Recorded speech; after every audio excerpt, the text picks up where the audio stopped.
All right, thank you very much. Hello, everybody. It's your good friend Pozzible here, and I'm back in action, reviewing again the Phoenix Comicon film festivals. Now, I have to admit, I was not able to attend as many of these festivals as I expected to. Things happened, panels were awesome, and I couldn't get back in time like I thought I could. But luckily for some of us, I was able to view at least Science Fiction Block 1.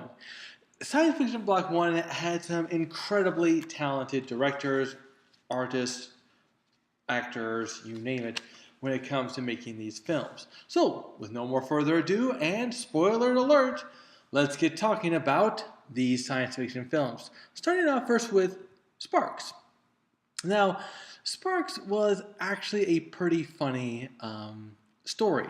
If you can imagine, first off, it's X-Men, but instead of X-Men, they're witches. These witches have these incredible powers. There's this one young witch. She's in college. She's trying to learn how to control her powers because her powers can go a little too far. She tries to move a coffee mug, but she can't seem to move it. So she puts on this necklace, which helps her to focus her powers, enhance her powers. She puts it on, and now the coffee cup just flies everywhere and makes a mess and everything. Now, this, like I said, it's X-Men because her roommate comes in, and her roommate turns on the TV, and all over the news, this group of witches killed 325 people. This other group of witches killed 1,000 people. Terror, mayhem, all of that good stuff. And they decide to go out for dinner. Okay? I say that like the way I said it because you have to understand something. There is no talking in this movie whatsoever. During the short, I should say. And that was part of the cooler part about it. Once you got it, said, okay, this will be a silent film. Nothing that has dialogue written on cue cards, but it's going to have just purely visual acting and everything. I actually do like that. The funny thing is, though, the director who came up up for questions later, people asked why it was silent, and he says, well, I wanted to experiment with silent film, plus it was a requirement for my class. So this is like a school projects and everything. So it was really funny. They go to into a car garage where the Inquisition shows up to take her away. You get the impression, though, that they're not taking her away because they think she's a witch. They're taking her away because they think she's hot. She is. But that's not the point. And it's up to her friend to save her using witchcraft. A little bit of running ensues, a little bit of magic ensues, and eventually she grabs her necklace again and she teleports them back to the hotel, to their dorm room, where they're apparently going to be safe and everything. Here's the funniest part about it. Her friend, realizing all of a sudden her friend is a witch, the roommate throws her out in a way. She goes off and she's contemplating what is going on. She doesn't know what she's going to do, but all her stuff is there. She has to confront this, so she goes back to her roommate, who is ripping up a pamphlet. Now, I don't know if this was intentional or not, but here's the funny / irony part. The pamphlet she's ripping up says, if you see a witch, say something. But throughout the entire movie, all the way up past the end, no one says a word. So I thought that was kind of interesting. I expected them in a way to say something because, hey, she sees a witch now. The movie would have been really good if it didn't borrow so heavily from the X-Men. Obviously, you have the same ideas, these very powerful people. You have the reports of all these bad people who are doing things. All the bad witches who are doing things. And yet, at the same time, you're supposed to learn tolerance from that. As the short goes, it's awesome. They are planning on making it to a movie, and believe me, if they do, I'll be the first one there. All right, next up, Kill Waiting. Now, this one... This one is a really good, clever movie because just when you think you got it, it throws you for another loop. It basically stars, just another hot nurse as she's getting back from work or going to work or something like that. But anyway, she pets her dog. The phone rings. She doesn't know who it is. She calls and it says hello, but nobody says anything. So she hangs up. There's a knock at the door. The guy says, hi, you're this one nurse. And he wants her to come with her. He wants her to come with him. She doesn't want to. He breaks in, chloroforms her, and she wakes up in a warehouse where this one guy talks about how, you can tell he's like the I'm in charge guy. He's not angry. He's the we got you, we know it, and there's nothing you can do about it.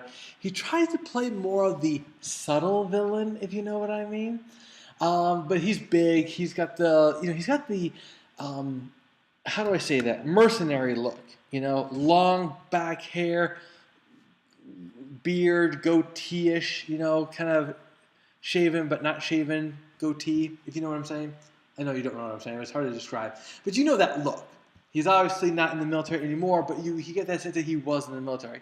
He's wide-eyed towards her. He's got this smile about him that kind of says you're going to play ball, aren't you? Yeah, aren't you? Mm-hmm. Yeah, you're going to play ball. And what she has to do is she has to remove the bullet from this one guy's side, their buddy who was shot. They already brought in a doctor who wasn't able to help them, so they shot her. That's why her dead body is over on the other side. So the nurse has got to do it or else. The nurse goes over, takes out the bullet, and I'm not going to lie, it didn't seem like that big of a deal. I'm not a doctor or anything, but I would assume any medical student could have taken care of this, let alone professional doctor. I don't know why that, but that's why that one doctor was dead there. If they would have brought her back, that would have been one hell of a twist. I'm just saying.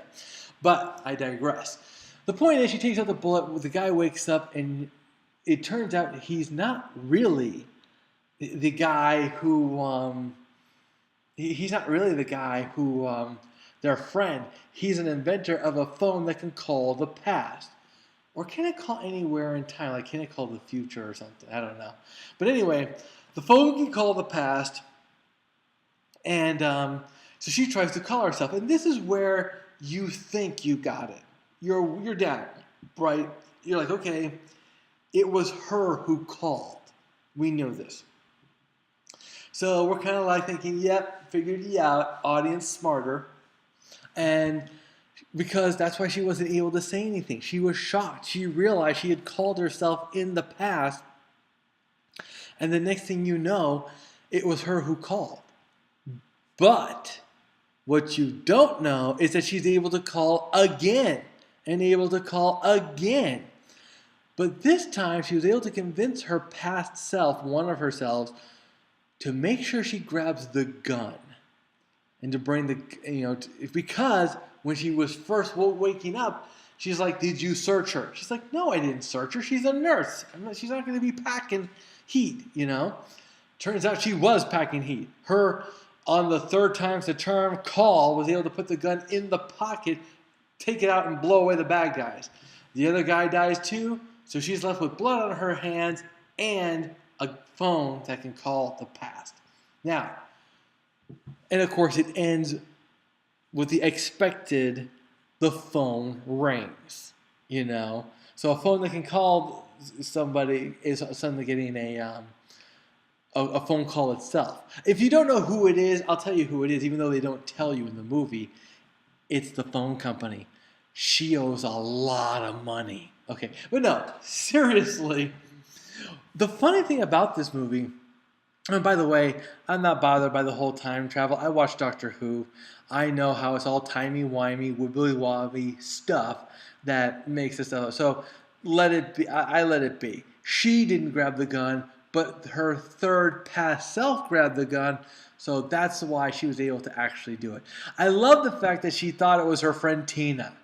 I thought that was hilarious. Like, Tina, is this you? Are you playing a prank on me? That kind of thing. So I thought that was really good. This was awesome. You know, for a very simple premise, very simple location, it worked really well, and I really enjoyed this one. Next up, Bad Egg. Wow. This is a movie that really understands A, movies are a visual medium, and B, go big or go home. You know, it basically stars this girl who just looks like creepy girl, and they decide to make her really creepy. Her head is covering half of her face. She's doesn't say a word, never talks throughout the whole movie, if I remember correctly. And she has this shovel, and she just has this look about her. The look she has is priceless. It's just, you know, it's that bad seed, wild child look that it was actually very funny when you see it.